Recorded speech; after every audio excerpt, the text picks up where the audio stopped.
Hey guys, welcome back to Clownfish TV. This is Neon. I am here with Geeky Sparkles. Hello. And we're going to talk about the failure of the Lord of the Rings anime. We're going to talk about the failure of Craven the Hunter.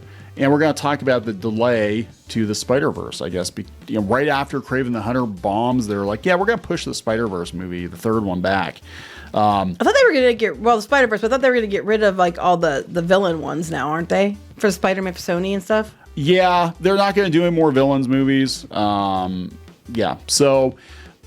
But I think they're going to go look at the Spider-Verse movies because they actually make money, and they're going to be like, yeah, we can't afford a misfire. We can't afford another misfire. We got to make sure this one's really damn good. But they were stressing people out trying to get it made. We're going to talk about this because, yeah, the Lord of the Rings anime was sped through production for Warner Brothers Discovery to keep the movie rights, apparently.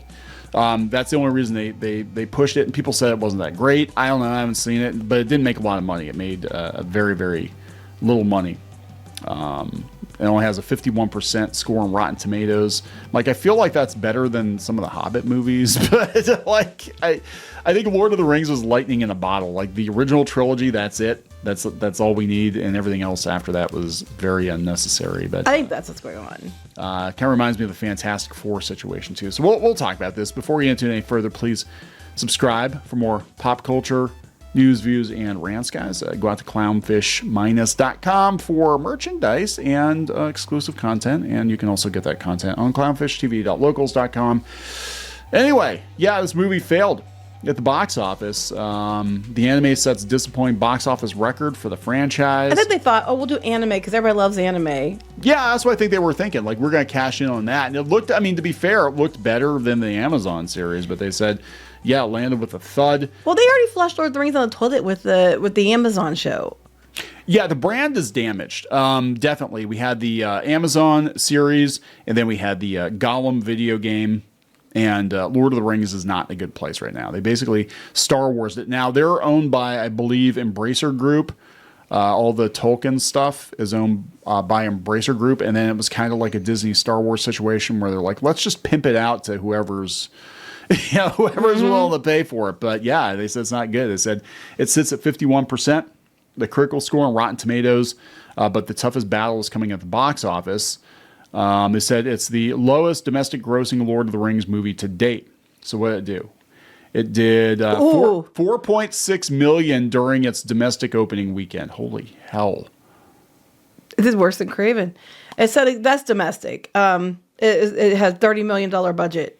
So it'd have to make at least $60 million to break even. And it made 4.6. Yeah, this isn't really, I'm going to be honest, this isn't really a fair comparison. This reminds me more of comparing the Clone Wars movie, which is actually just the pilot episode of the cartoon show, to the other Star Wars movies. And I remember when it came out, it landed with a thud. It did better. I think it did better than this.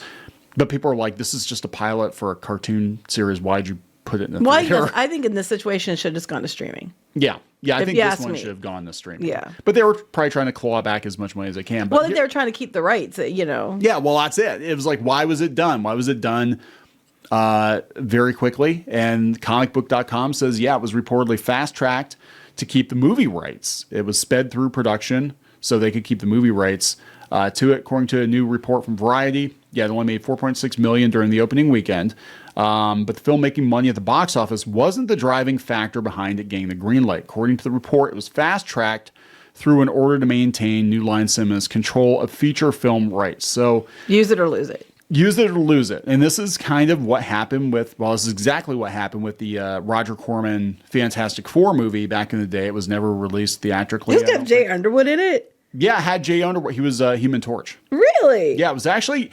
It looks more authentic to the comics than any of the other versions of. I didn't realize he was in it because, like, I've seen him, I've heard about it before. Yeah, but I didn't know he was in it. I think it's funny because I remember him being in movies like The Boy Who Could Fly and stuff back in the day. He was in Disney Channel movies. Not Quite Human. Yeah, it's still Not Quite Human. I love those books. I actually read those. Yeah, like it had some primo special effects there. He's in here somewhere. I just think it's funny, like. It actually looks like the comic, though. That's what's scary about it. Yeah, there he was. He was Human Torch. They made him blonde? Yeah. Oh, they looks amazing. Well, actually, Thing was, if I remember correctly, I don't know my lore as well as some people do on this Fantastic Four movie, but the Thing costume was actually done by, I think, Henson, the people who did the Turtles. They need to release this. It doesn't be finished. I think it is. I think I think it is released. I'll have to double check. But I try to remember. Like, I think Mr. Marlowe did an article on it once a long time ago on the Pirates and Princess blog, and I'm trying to remember. It's been so long. But there he is. Oh yeah, that's him. Yep. Oh my God, I didn't realize it was him until I saw it. Wow. Yep. So I don't know if they officially released it or not. I know you could buy bootleg copies of it on VHS at comic conventions, and that's kind of how like people watch it. But yeah, this whole thing was basically just a placeholder because they didn't want to lose the movie rights to it. So they made you didn't have to actually release it, just have it done. Yeah. So they made this cheap ass movie, but weirdly it looks more like the comics. Like all the costumes are comic book accurate. Anyway.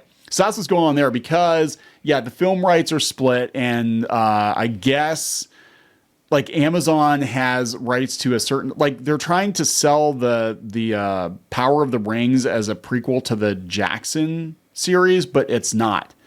It technically isn't. They're making it look very close to it, but it technically is not because those two things are two separate entities, and they're not allowed to touch this part of the history of Middle Earth or something. But they said, the anime was made for other purposes. They're doing that, the new Gollum movies or whatever. Like, what the hell are you doing? I know. Yeah.